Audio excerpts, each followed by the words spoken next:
Ever feel like you're kind of drowning in debt? You know, Yeah. like those student loans or that credit card balance are just holding you back Yeah. from like really living? Mm. Trust me, you're not alone. Right. Today, we're diving deep into 10 debt management strategies that go beyond the usual like make a budget advice. Yeah. Yeah.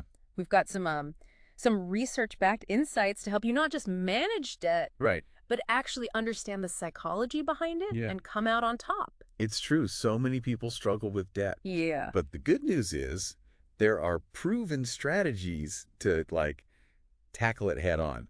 What's fascinating is how many people try to pay off debt without a full understanding of what they even owe. It's like trying to solve a puzzle with missing pieces. So true. That's why the first strategy is all about knowing your debt, Yes. inside and out. Uh-huh. Instead of just feeling overwhelmed by the total amount, what are some specific steps people can take to really get to know their debt? It's all about taking a detailed inventory. Okay. List out every single debt you have. Okay. Credit cards, Hmm. student loans, personal loans, Yeah. everything. Note the interest rate Okay. and minimum payment for each. This isn't just about knowing numbers. Right. It's about understanding the nature of each debt.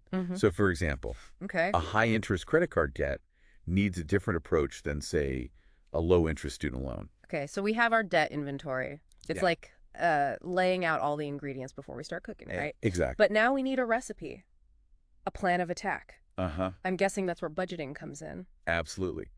A budget is like a roadmap Yeah. Yeah. to financial freedom. Mhm.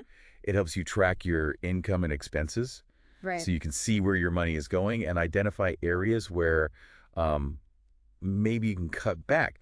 What's important here is to be realistic. Yeah. It's not about depriving yourself, Yeah. but making conscious choices about where you want your money to go. Right. It's about making your money work for you, not the other way around. Exactly. So we're tracking our spending, freeing up some cash.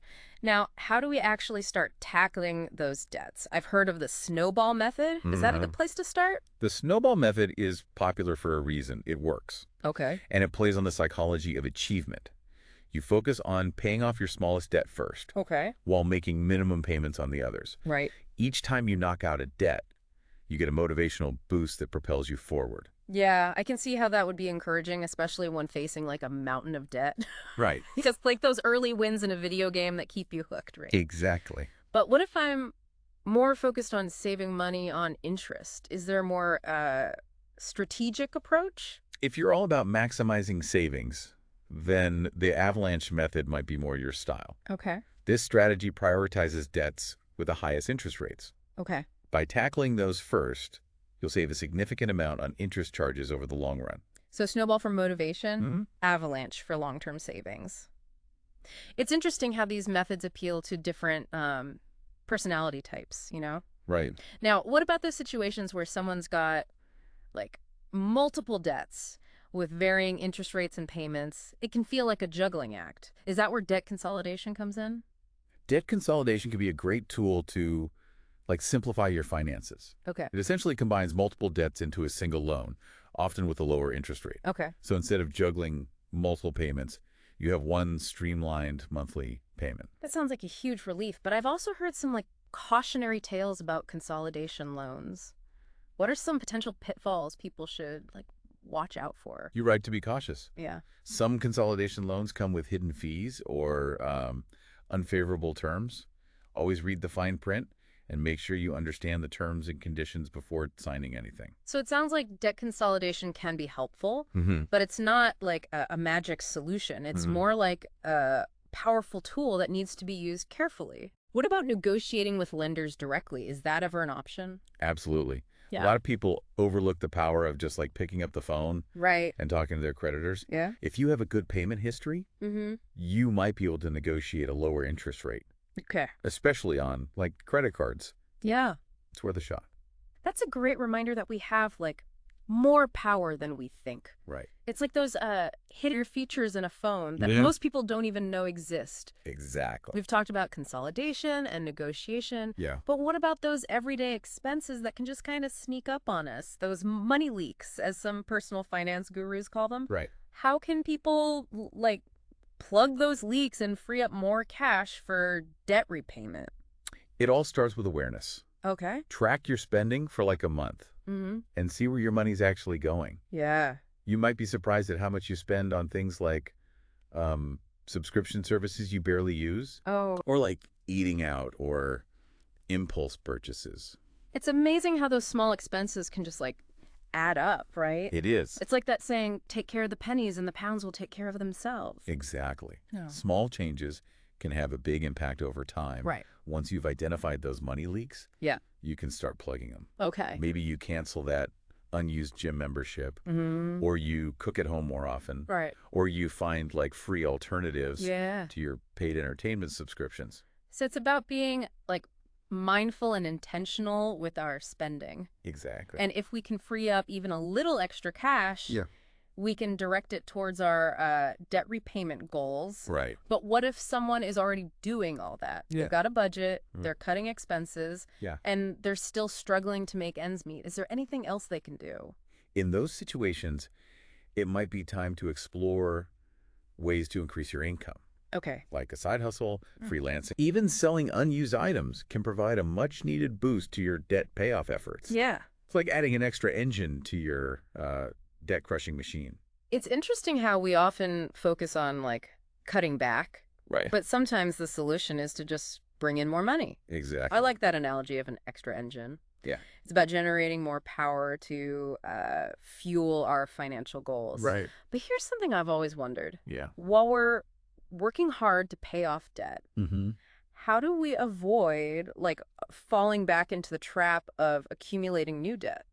That's a crucial question. Yeah. It's about breaking the cycle of debt Okay. and creating healthy financial habits. Right. One powerful strategy is to avoid using credit cards unless it's like absolutely necessary. Okay.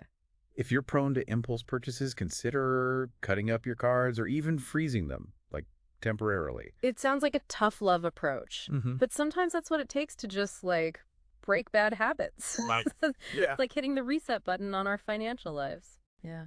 Speaking of tough situations, Yeah. I know we've covered a lot of ground today, Mm-hmm. but there might be listeners out there who are feeling completely overwhelmed by their debt. Right. What advice would you give to someone who feels like they're, drowning and doesn't know where to turn? First and foremost, I want to say you're not alone. Okay. Millions of people face debt challenges, and there is absolutely no shame in seeking help. Mm. Reputable credit counseling services can provide personalized guidance and support, Okay. helping you create a realistic budget, negotiate with creditors, Right. and even set up a debt management plan. A debt management plan. Could you explain a bit more about what that entails? Sure. Okay. In a debt management plan, you make a single monthly payment to the credit counseling agency, Oh. and they distribute the funds to your creditors Oh, yeah. according to a negotiated plan. Mm-hmm.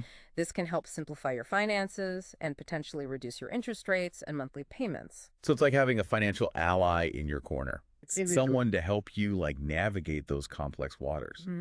It's important to remember that debt doesn't define us. Right. A challenge, but it's a challenge we can overcome. Absolutely. It's about shifting our mindset from feeling overwhelmed Yeah. to feeling empowered. Right. And that shift starts with taking action, no matter how small. Exactly. Even creating that debt inventory we talked about earlier is a step in the right direction. It is. You're right. It's about breaking down those seemingly insurmountable obstacles into manageable steps. Exactly. We've covered so much ground today, from the nuts and bolts of budgeting and debt repayment methods to the importance of negotiation and seeking professional help.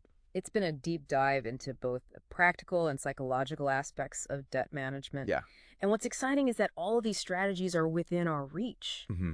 It's not about some magic formula or like secret knowledge. It's about taking control of our finances and making informed decisions. And as we wrap up this deep dive, Yeah. what's one key takeaway you want our listeners to remember as they embark on their own debt-crushing journey?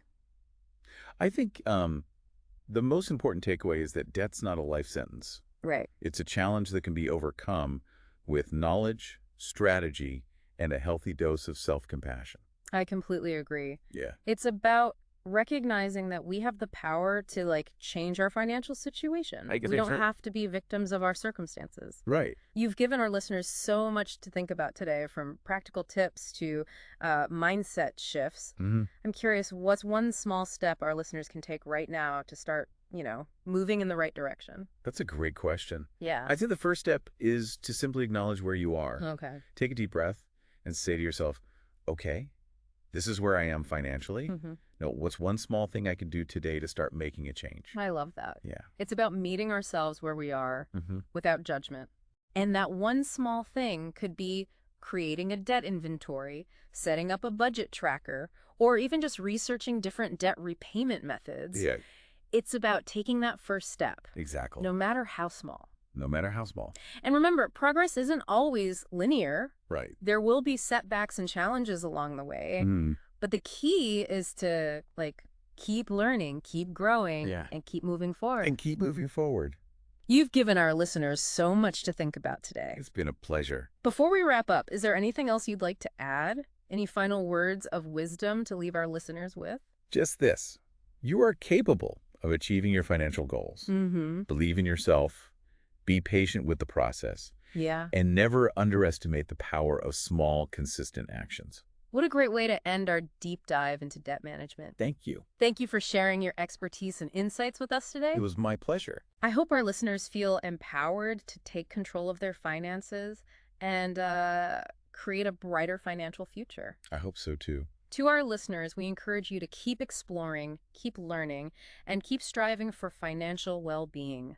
Yes. And remember, you're not alone on this journey. Absolutely not. There's a whole community of support out there ready to cheer you on every step of the way. That's right. Until next time, keep diving deep.